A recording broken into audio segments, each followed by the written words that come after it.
Adam Chappell is feeling it right now, but he's not sure that nearly any politician or that most non-farming Americans understand.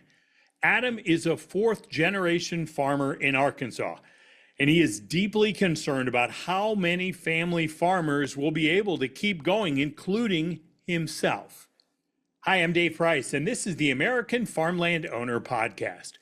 Adam doesn't want to do anything else. He grew up on a farm. He left for college to pursue just about anything besides farming, but the farm called him back, or at least his love for the farm. Right now, though, he has decided to come out of his comfort zone and to talk to whomever will listen that many family farmers need a hand, and they need it fast. As you will tell through this conversation, Adam tells it like it is. First, let's find out what Adam's all about.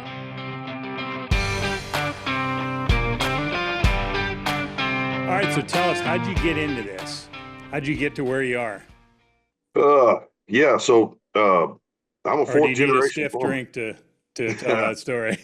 Yeah, so a lot of days, yeah.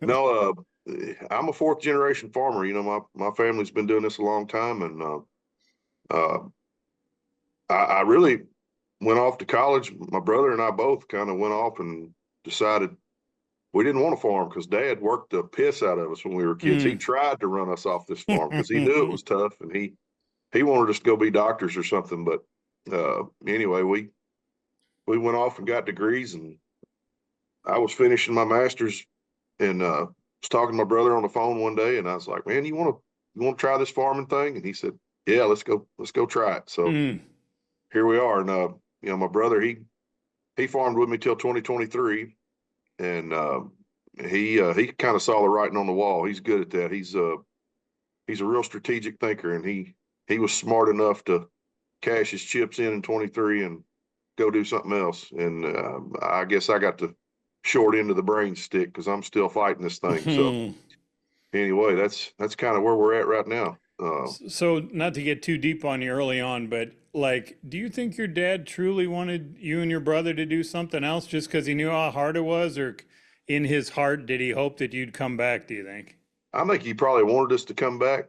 He wouldn't ever say that, but he wanted us to know if we did what we were getting into. So I think that was the biggest thing he was trying to do. You know, we both started working on a farm when we were 12. You know, when Little League baseball was over, that was it. He'd let us off in the fall when two-a-day football practice started. You know, but all the fun in the summer was pretty well over with after Little League baseball. That's as long. Mama says that's as long as she could hold him off of us. He would have had us here working before that, probably, if he could have. But yeah, so he started us early, and we worked with the men. I mean, he wanted us to know that it was a tough life, but you know, it's a rewarding life too. Working for yourself, being outside, growing things. It's all of those things. But yeah, I think more so he just wanted us to know what we were getting into. And so what were you raising when you were a kid? What did he have? Same stuff we do now: corn, cotton, soybeans, and rice. You know, occasionally milo, occasionally wheat, but mostly those four things.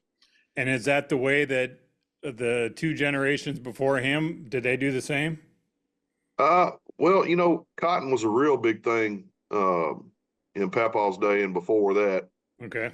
You know, so they were primarily cotton farmers. You know, things started kind of diversifying with rice, and you know, my Papaw and his dad, you know, they were growing corn to feed mules and stuff. You know, so it wasn't near what it is today. You know, but yeah, cotton was real big back then. I mean, you know, the town that we farm in is called Cotton Plant, Arkansas. So it's For a reason. yeah, for a reason. Yep. Now these days there's less cotton than any other crop, so it's just a sign of the times, I guess. Rice was tough this year. Yeah, rice. You know, I didn't have any rice. It rained here so much this spring, I couldn't get any of my rice ground planted. Uh, you know, whenever I got my beans and corn all planted in March and April, and my rice ground is my lower, more clay based ground. So it was, Mm. it never really got dry enough when we were doing that. And then when the rain started, there wasn't a chance, So, uh, but a lot of guys around here jumped out there and planted some late rice. I decided not to and took the prevent plant. Uh, hopefully it'll work out for them. It just never has for me. So I didn't want to risk it. I just used that opportunity to spread some compost and plant some cover crops and just wait till next year on the rice. So If you don't mind sharing this story, you told me this before we started the recording here, but I think what you did today, before you and I talked early in the day, but in between the time we talked in the morning to where we're connecting in the evening is when we're connecting right now, I think is a great example of what your dad tried to warn you about. Can you explain this short little trip you and your dog made today? yeah, so we left the house here about 4:30 this morning and went to Yazoo City, Mississippi, which is about 3.5 hours one way. So we were delivering cover crop seed, which is a little deal we do kind of on the side. It's just it started out just doing some for ourselves, and then a neighbor wanted some, and now there's a guy that works with me. He's got a full-fledged business. I mean, it's turned into something, and Hmm. I help when I can, and you know, it's a little extra money, but uh, yeah. So we did that trip. It was about 8 hours round trip, and then got back here, and I jumped on the sprayer and desiccated some beans, and then had some bean irrigation, late beans. Had to check some irrigation wells, and we were moving the combine, doing some servicing on that. So I walked in the door about 5 minutes before we did this podcast tonight. Your dad tried to warn you. He did. He That did. is It didn't not stick nine to though. five. My head is hard as a rock, buddy. I didn't listen. All right. Speaking of not listening, you're trying to get the politicians to listen to you these days, and you were part of, if I'm not mistaken, you're part of a big group in Arkansas that got together to try to get, I think it was members of Congress and their staff, but to try to get them to pay attention about how dire it is for a Yeah, lot of your counterparts. Will you explain kind of what that was all like and then what you're sure, trying to get across? sure. So, um, our senators and congressmen sent their staff. They didn't make it. Okay. Now, I didn't think that was very good. I kind of feel like we're low on the priority list, but uh, a buddy of mine called me on a Friday night and said, "Hey, we're putting together a little meeting up here, trying to talk to these politicians about what's going on, how bad it is. Won't you come up? It's going to be Tuesday." And they had a boardroom reserved at one of the banks up at Jonesboro. Well, he called me back Monday and said, "Hey, this thing has exploded. We're going to have Mhm. it at this big church over here in Brooklyn, which is just right outside of Jonesboro." Okay. And I was thinking, you know, we went from 10 to 15 to probably 30 or 40. Hmm. You know, well, I get to this thing. I drive an hour and a half up there to it, stand in line for 30 minutes to get in. Mm. And there's between 500 and 600 farmers in there and other industry people, pilots, suppliers, bankers. And I mean, it was huge. There was people everywhere. And there was not a rosy picture painted in that place. The amount of people that showed up and the desperation that I saw in that room said more to me than anything anybody said in there. Um, you know, uh, I mean, it's bad out there. It's bad. As you know, it's tough to get people to find the time to go do this, which is why a lot of conferences and those kind of things are done in the off season, right? That's why people go do things in the winter when it's a Yep. little easier for you all to get away. What did it Yeah. say to you that kind of right in the thick of things in the middle of the week, you got 500, 600 people there? Yeah. I mean, we're in the middle of harvest down here too. I mean, it's full tilt right now. Hmm. And on 3 days notice to have that many people show up, like I said, uh, you you didn't even have to hear what was said in the room to know the situation's bad. When you got that kind of turnout in the middle of harvest, when the weather's nice, this wasn't a rainy day. This was Yeah. prime harvest day, and people coming, you know, shutting their machines down. That's what we did. We had to shut down because, I'm part of the harvest crew. We got a lean crew here, and Hmm. we shut it down to go to this thing, and it's I mean, we're talking about 30 to 40% of the farmers in Arkansas going belly up this year. That's from bankers' mouths. That's not just coffee shop talk. That's what they're saying to these guys at this meeting. We got real problems. The cause of those problems, you can debate all day long. A lot of people at that meeting were blaming the tariffs, and I'm not a fan of that trade policy or lack of. I, I, it is a policy, but in my opinion, it has zero strategic thinking behind it. It's willy nilly. It's on. It's off. It's 100%. It's 50%. It's 200%. So I don't know how much thought really went into that, but the bottom line is that's just the straw that's breaking the camel down. This problem's been building for 50 years. You know, uh, and it's my estimation that big ag monopolies are the source of all of this trouble. Uh, they're the ones that started lobbying Congress last year. In the summer of 24, I read an article. It might have been in, I think it was Farm Action Network. They put a thing out, and Big Ag was lobbying Congress for ad hoc payments last summer.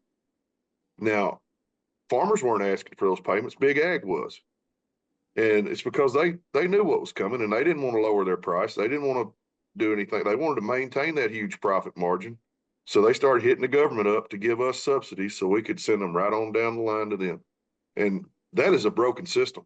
And it's that way because we don't have any choices anymore. 4 companies control all the seed genetics.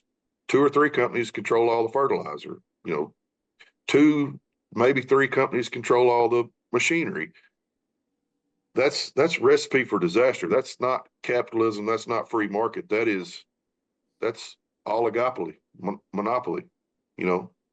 So how do you as a farmer, how do you make a profit when you don't have any choices, and they know what you're going to make. They've got data and think tanks, and they forecast this stuff, and they price their stuff right to the edge where it doesn't leave us but enough to maybe survive to the next year. I mean, and it's been going that way for decades and getting progressively worse. And it's so bad now that people are starting to fall, So, what do we do? How do we fight that? I don't know. So when you had 500-600 people there, and you're talking to staff, you're not talking to members of Congress, but you're talking to staff. Did they seem empathetic? Did you get the sense that they heard you? Yeah, I mean, obviously they heard us. Hmm. All their offices put a statement out about, how they're trying to do this, do that. But at the meeting, when I left the meeting, here's the thing. First of all, like you said, the congressmen and senators were not there. Their staff was. They listened to us talk from 8:30 to 9:30, and then they wrapped it up. So they had a room full, 500 to 600 people, desperate for answers, for help, for Hmm. hope, anything. And they were there for an hour. Now, I don't know. Maybe they hung around and talked to everybody. I don't know. But when they wrapped it up at 9:30, they made it pretty clear the meeting was over. So and I left, but maybe they stayed and listened to everybody's plight. But I kind of doubt it. So You know. now that you know the saying about, once the toothpaste is out of the tube, it's tough to put back in. So for you, as you look at these monopolies that have taken over various segments of agriculture, what happens now? We're already to that point. So what's going to happen to all of you who don't have that? Like, what are you even asking for at this point? Like, what's going to help guys survive till next year? You got the big bill that they passed in July that's got some components in it, but a lot of that stuff kicks in 26. Yeah. Well, So what's going to help right now? And they haven't done a farm bill in several years now. no, they hadn't done a farm bill. They're going to have to provide an ad hoc payment. I hate that. Um, I would love to be a tax-paying citizen. I'd love to not just barely squeak by every year and depend on, taxpayer dollars when things get bad. But the system that they have built, you know, the government, both sides of the aisle have let this happen. And they have told me, politicians, I've been to DC and talked to these people. I talked to them on the phone, I email them. They all acknowledge that this problem is real and significant, this monopoly problem. But I hadn't heard a single one mention it here lately. They say, we know we got to do something because of the market collapse. That market collapse is serious. I mean, the trade war in the first term pushed China towards Brazil. They invested huge sums of money to get their infrastructure and logistics squared away. So China's not coming back. You don't spend that kind of money somewhere and then just abandon ship and go back to the people who've been jerking you around, So I mean, we got to deal with that now. That like you said, that toothpaste is out of the tube. So China's not coming back. So, we domestically we absorb about 60% of the commodities we produce. So we've got 40% we've got to send somewhere. Now, China was a great option because they alone import 70% of the world's soybeans. So that was a huge market to lose. That's a bad deal. So, where the next market is, I don't know. But so that is a real problem. But that's the problem that's on us. That's the hottest fire, I guess, is the thing. Mm-hmm. There's been a fire smoldering for decades that has got to be addressed. And, it's going to take some politicians with some serious spine to do this, because it's going to take antitrust investigations, antitrust legislation, enforcement of that legislation. It's going to take moratoriums on any more mergers in the ag sector. That's got to stop without question. And I don't even know who's left to merge. There's only, like I said, 2 or 3 companies. I mean, if they merge many more times, there's not going to be but one. So, I don't know. Maybe that's stopped itself. And then this ag lobby, the only people that spend more money lobbying the government than agriculture is the pharmaceutical industry. I don't know if you were aware of that or not, but it's not the defense industry. It's ag, big ag. They spend just under the amount pharmaceutical industries do. I mean, that's insane. And they're not doing it for our benefit. I can tell you that. That's evident by the state of ag today. If it was for our benefit, we wouldn't be lining up 600 deep at a church on a Tuesday in the middle of harvest asking for help. So I don't know that there's a politician that's got the guts to take this monster on, because every time they try to do anything or even mention it, oh, it's socialism, or it's government control, it's this, it's that. This unchecked system quit being free market a long time ago. So somebody's got to do something. And there's not enough of us farmers left. We could all gang up and hold grain, but who's going to last longer? The multi-billion-dollar corporations or the farmers that are needing help right now? How long can we hold grain and boycott or whatever? We can't. So I don't know. This is just the culmination of a terribly corrupt system that we're in, and the tariff thing, like I said, it's just the hottest fire at the moment. It's pushing us to the point of losing 30 to 40% of our farmers, at least in nationwide, maybe Mid-South, definitely. What is you talked to, you were joking before we started about how you still turn to your little brother to fix stuff now that he's out doing his own thing. But What's he make about all this? Because he, like you said, he saw things happening and decided, I can't make a go of this. I got to get out. So is all hope lost in his mind? Or can Yeah, something turn I this mean, around? I don't know. I don't. My brother is a man of very few words. Hmm. I'm 46, he's 44, and I think in our time together, I think I've heard him say about 14 words. So, so I don't know what he thinks, but I know that he was smart enough to know it wasn't good, and there's opportunity abound outside of agriculture. You know, the the the average age of farmers, what is it, like 67 or something now? Something like that in the 60s, Yeah, yeah. there's no young people trying to get in this game, and why would you? Why would you?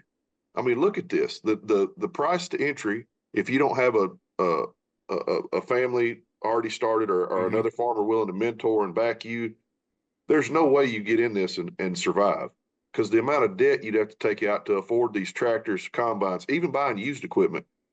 There's no way you cash flow that.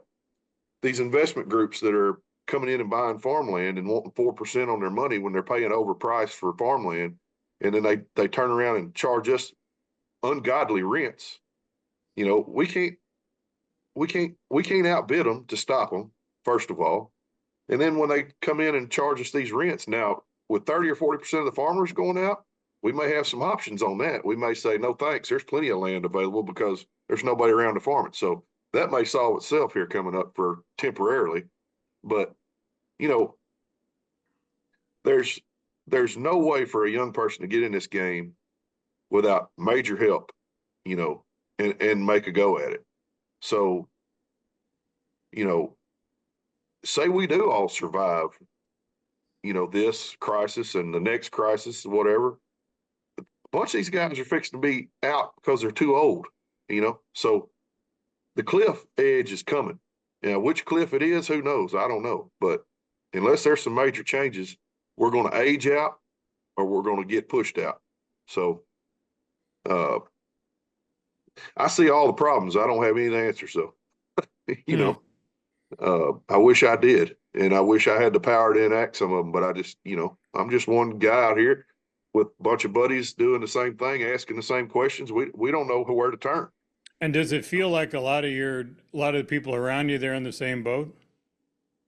Man, I think everybody's pushed to the limit. I mean, I can't speak for everybody else's finances, but and it's hard to tell by looking because there's still new tractors around and stuff like Yeah. that. You can't tell by looking, but my gut tells me by the turnout at that meeting and just the uh general vibe at the coffee shop or the restaurant or whatever at lunch. It's not good. Nobody's out here killing it. Let's put it that way. You know, if you're breaking even and you're able to pay your operating note and all your bills this year, I think that is a huge win because, you know, going into this year, our university system put out the budgets. They do it every year. Hmm. And for every crop, it was a negative return. Didn't matter what crop, some worse than others, but the bottom Hmm. line was they were all bad. So, with that kind of information out there, you can lean that stuff up and you can make it a little bit better. But uh, turning a profit is not going to happen. Last year, 24, I got a buddy. He farms a lot of cotton. And he told me last fall when he got done with harvest, he said, man, I made the best cotton crop that I could ever hope to make. He said, my farm average, now listen to what I'm saying, his farm average was better than any single field average he'd ever made. And he's made some big yields on single fields. So that is a lot of cotton. Hmm. So even after he said that, he said, and I still lost $150 an acre Hmm.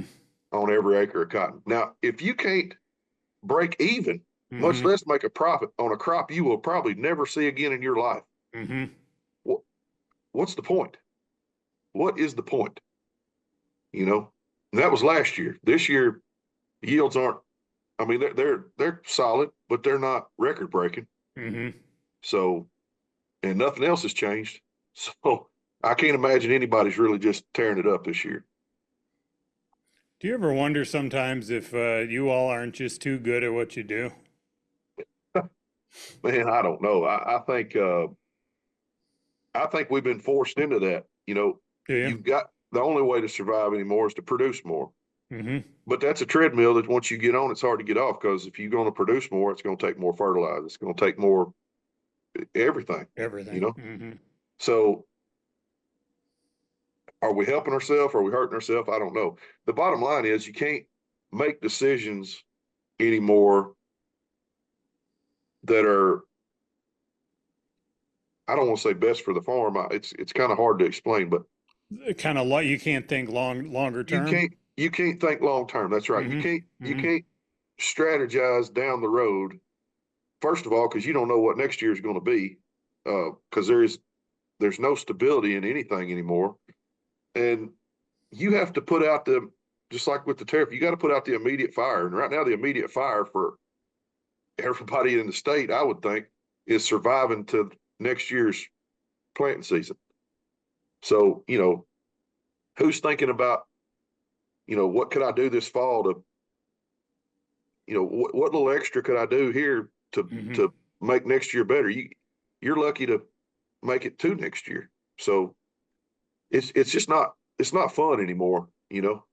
Farming used to be fun, and it started not getting fun about 10 years ago, and it's damn sure not fun right now. Well, you have fewer people in it, so how do you get the masses outside of your communities to understand the struggle? Well, I don't know. Since that AgWeb article came out, I was reading comments underneath it, and people they don't understand how important agriculture is to the country because a lot of the comments are, well, y'all voted for this, so you get what you deserve. Hmm. He did it to you last time. He's doing it to you again. Now, look, I'm not a Trump fan. But I don't. That's no farmer voted for anybody because we got our ass beat by tariffs last time and we wanted another taste of that. So that's silly. The reason people vote the way they do, that's their business. I don't know. I don't care. I vote the way I do because of the beliefs I have. But to denounce an entire industry over a political choice that you may or may not agree with, they're missing the forest for the trees. If farmers go under, well, all of a sudden you got communities just wiped out because Hmm. our little community we live in, without farmers, the parts store's gone, the restaurants are gone, our rural banks, which depend on ag lending, are gone. So you can you can point and laugh and do whatever you want, but the bottom line is this affects you too. So uh, it's really disheartening to see all that.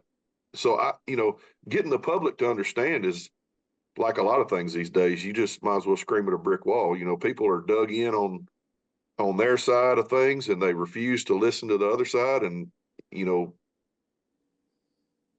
regardless of what side you're on, people used to have discourse, and they used to listen to each other. And you know, the people that think they got all the answers are abundant. Everybody knows everything these days. And I know I don't know a lot, and I'm willing to listen to anybody. If you got a better way of doing something or whatever, let's have it because you know this wanting farmers to fail because they voted for Trump, that's just silly. That's silly. Like I said, I'm not even a Trump fan, and I think that's silly. It's so how do you get the public involved? I don't know. I don't know how you get them involved. The masses are half of them. think we deserve it, and the other half, I don't know. I just don't know. Well, this is hard stuff to talk about. I appreciate you walking us all through it and kind of sharing what you all are going through. Yeah.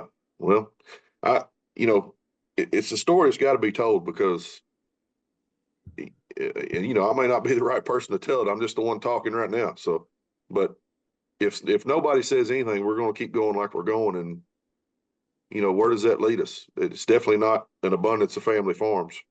It's going to be the companies that are left having all the ground and hiring people to work for them. And, maybe that's the end goal. I don't know. But if we're going to preserve the family farm in the immediate term, we've got to provide some assistance. And in the long term, we have got to stop these companies from raking us over the coals like they do. I guess they had never heard "Don't bite the hand that feeds you" because they're biting ours off. Tough situation for him, no doubt, raw and real. Now, you can check out the latest news, challenges, and opportunities for America's farmers, operators, and investors. You can do that at the weekly American Farmland Owner newsletter. It's free, and it's the place where landowners get their news. You can see the newest edition out right now. Check it out at AmericanFarmlandOwner.com. Thanks for joining us here on the podcast, and thanks for caring about the future of our farmland.